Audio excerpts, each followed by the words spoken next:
प्रेम रखना है, उनसे भी घृणा नहीं, उनसे भी नफरत नहीं, लेकिन समय निकाल करके समय का सदुपयोग करते हुए दूसरे व्यक्ति के लिए जो अपना जीवन देता है, तन मन धन देता है, उसका उतना जीवन सोने का हो जाता है। फकीर व्यक्ति जैसे ही निकला था भिक्षा लेने के लिए तो सामने राजा का व्यक्ति आ गया, राजा उसके साथ में थे।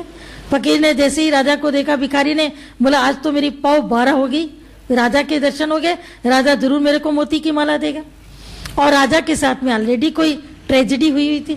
उनको किसी पंडित ने कहा था आपके शरीर में जो रोग है, जो मर्ज है, ये तब तक नहीं ठीक होगा जब तक कि आप किसी भिखारी से भीख मांगकर वो भोजन में मिलाकर खाना नहीं खाएंगे, आपका मर्ज नहीं ठीक होगा।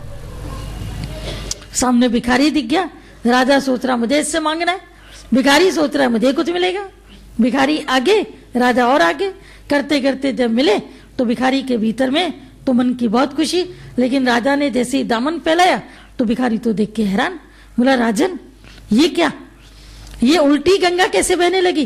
बोला बेटा उल्टी गंगा नहीं बह रही है, लेकिन मुझे ज्योतिषी ने कहा है आज के दिन मुझे किसी भिखारी से भीख मांगकर जो मिलेगा उसको भोजन में मिक्स करके डाल करके जो मेरा भोजन तैयार होगा उससे मेरी बीमारी दूर होगी। लेकिन मैंने देना तो कभी सीखा ही नहीं, मेरे बाप ने भी कभी नहीं दिया, मैं कैसे दे दूं? बड़ी मुश्किल से मन महसूस कर, बहुत मुश्किल से उसने चावल के 2 दाने, केवल 2 दाने, क्योंकि आपको मालूम होगा कि भिखारी घर से निकलता है तो पहले ही कुछ न कुछ डाल के निकलता है, कटोरे में थोड़ा पैसा, कुछ न कुछ चावल के दाने। क्यों? अगर होगा तो दूसरा देगा ना, नहीं तो दूसरा देगा क्यों? भिखारी भी डाल के निकलता है कि पैसे को ही पैसा खींचेगा, अन्न को अन्न खींचेगा, पहले से डाल के निकलता है। लेकिन 2 दाने उसने जैसे ही दिए, जैसे तैसे करके, लेकिन उस दिन उसका मन इतना उदास रहा, इतना मायूस रहा, क्योंकि जिसने कभी देना सीखा नहीं उसको जीवन की भीड़ में कभी देना पड़ जाए तो तुम समझते हो उसके लिए कौन सी बड़ी मुसीबत है। जीवन में जिसने लेना कभी सीखा नहीं, अगर उसे कभी किसी से लेना पड़ जाए तो उसकी भी हालत देखना बहुत खराब हो जाती है। मैंने आज तक किसी से कुछ नहीं लिया, मैंने कभी नहीं मांगा, मैंने कभी, आज मुझे अपने इसके खातिर मांगना पड़ रहा है, मुझे इसके खातिर लेना पड़ रहा है, वो अपने को बड़ा दीनहीन उस समय फील करेगा। लेकिन इसने कभी दिया नहीं था और देना पड़ा। पूरे दिन भर जब इसने भीख भी मांगी बेमन से, लेकिन आज की तारीख में उसको भीख भी बहुत मिली, उम्मीद से ज्यादा। घर गया, जैसे ही जाकर के अपनी पत्नी को दिया भीख का सामान, पत्नी तो देख करके खुश हो गई, लेकिन ये जो देख करके खुश किया उसके चेहरे के ऊपर तो 12 ही बज रहे थे। बोला लेकिन हुआ क्या? बोला बस जो हुआ ना उसको मैं अभी तुम्हें बताता हूं, जो आज हुआ वो तो कभी ना हुआ। बोला लेकिन क्या हुआ? और इतना कहते कहते उसने भीख का झोला चारपाई के ऊपर पलटा तो और जोर से रो दिया। बोला अब क्या हुआ? अभी तक तो रो ही रहे थे, अब चिल्ला रहे हो, आखिर हुआ क्या? बोला अब मैं इसलिए चिल्ला रहा हूं, पहले मैं इसलिए रो रहा था कि आज दिन तक मैंने कभी किसी को भीख नहीं दी और राजा को मैंने 2 दाने चावल के दिए, जबकि मुझे उम्मीद थी कि राजा मुझे बहुत सारा धन दौलत देगा। लेकिन मैं फपक फपक कर अब रो रहा हूं कि काश मैंने सब दाने दे दिए होते तो ज्यादा अच्छा था। लेकिन क्यों? अभी तो तुम उसके लिए रो रहे थे। बोला वो देखो चावल की भीड़ में 2 दाने सोने के हो गए, जो मैंने दिए थे वो सोने के हो गए, जो नहीं दिए थे वो ऐसे कैसे रह गए? तो मुझे क्या मालूम कि राजा को दाने देने के बाद में सोने के हो जाएंगे। बोला अगर ये मालूम ही चल जाए, ये कहानी अगर किसी को रहस्य मालूम ही चल जाए कि देने के बाद में इतना मिलता है, तो हर एक व्यक्ति देना ना शुरू कर दे। और जिस दिन जिसको ये रमज मिल जाती है कि देने की महिमा इतनी बड़ी, बहुत दिनों से इसके ऊपर ये चर्चा चल रही है, पिछले संडे भी शायद इसी पे चर्चा चली, बृहस्पति के दिन भी इसी के ऊपर बात चली कि देने का जो भाव है ये तुमको जीवित रखता है। कोई भी तुम्हारे पास में आए तुम ज्ञान दो। अभी तो हम देखते हैं दादाजी को, उन्होंने अपनी जीवन ऐसी बना ली है कि एक व्यक्ति भी अगर उनके पास में आता है तो भी आधा घंटा बैठ के उनके साथ सत्संग करते हैं। हम लोग कितना ही बोलते हैं दादाजी 1:30 बज रहा है खाने, हाँ हाँ बोलो सलाद लगाओ, वो भी आती है। फिर 15 मिनट गए, दादाजी चाय रखी, पी रहा हूं ना चाय में कौन सी बड़ी बात है?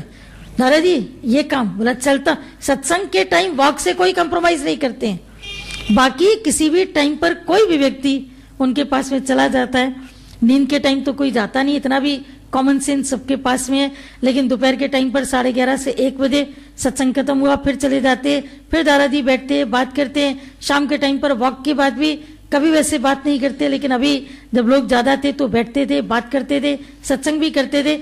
एक व्यक्ति के साथ भी बैठ करके वो बात करते कि बताओ तेरे मन के अंदर क्या बात है। ये जो देने का भाव है कि कोई भी दर से खाली न जाए, लेके जाए, भरपूर होके जाए। लेकिन वो कब होगा? जब तुमने दुकान खोली होगी। अगर तुमने दुकान ही नहीं खोली होगी, तेरे पास में ग्राहक कहां से आएगा?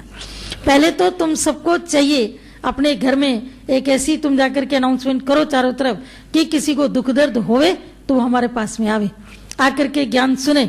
और जब वो ज्ञान सुनेगा, बात सुनेगा, तुम बोलोगे हमारी तो बीवी दूर से ही उसको भगा देगी, चला है बड़ा ज्ञान सुनाने। मेरा जो पति है वो तो मेरे को डांटेगा, बोला 100 चूहे खा करके अभी तो बिल्ली हज करने को चली। बोला शुक्र है हज करने जा तो रही है, चूहे खा लिए 100 कोई बात नहीं, तो 100 चूहे खा करके बिल्ली के हज को नहीं जा सकती है। वो बकरे खा करके हज करते हैं, हम बिल्ली खा करके हज नहीं कर सकते क्या? कर ही सकते हैं, लेकिन वो सब मजाक भी तुमको सुननी पड़ेगी। पर फिर भी तुम्हारा जो देने का भाव घर के भीतर में बन जावे कि मैं प्रेम देता जाऊं, ज्ञान देता जाऊं, सेवा भी करता जाऊं, अपने को मिटाता चला जाऊं, तो इसका नाम है कर्मयोग।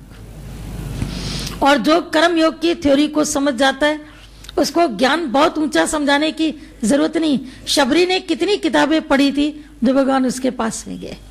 कोई बता सकता है? शबरी ने पीएचडी करी थी संस्कृत में, तो की होगी, जरूर की होगी, बहुत उनको अच्छी नॉलेज होगी, लेकिन फिर भी भगवान उसके पास में गए।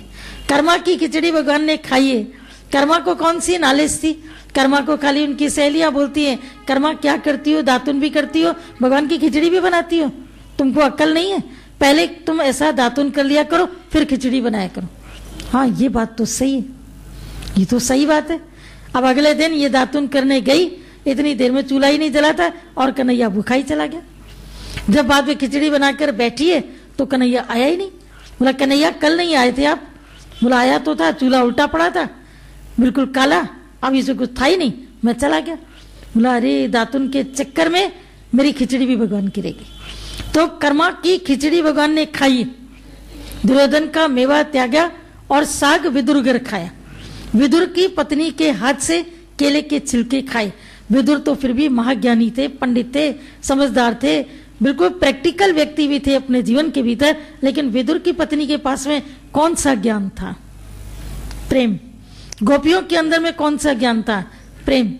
तो प्रेम की भाषा में जब आ जाते तो पुस्तक डाल पानी में, कितनी भी पुस्तकें तुमने पढ़ी है, कर्म की भाषा पर उनसे ऑटोमेटिकली होती है। जिनके अंदर प्रेम होता है ना, उनसे कर्म ऑटोमेटिकली होता है।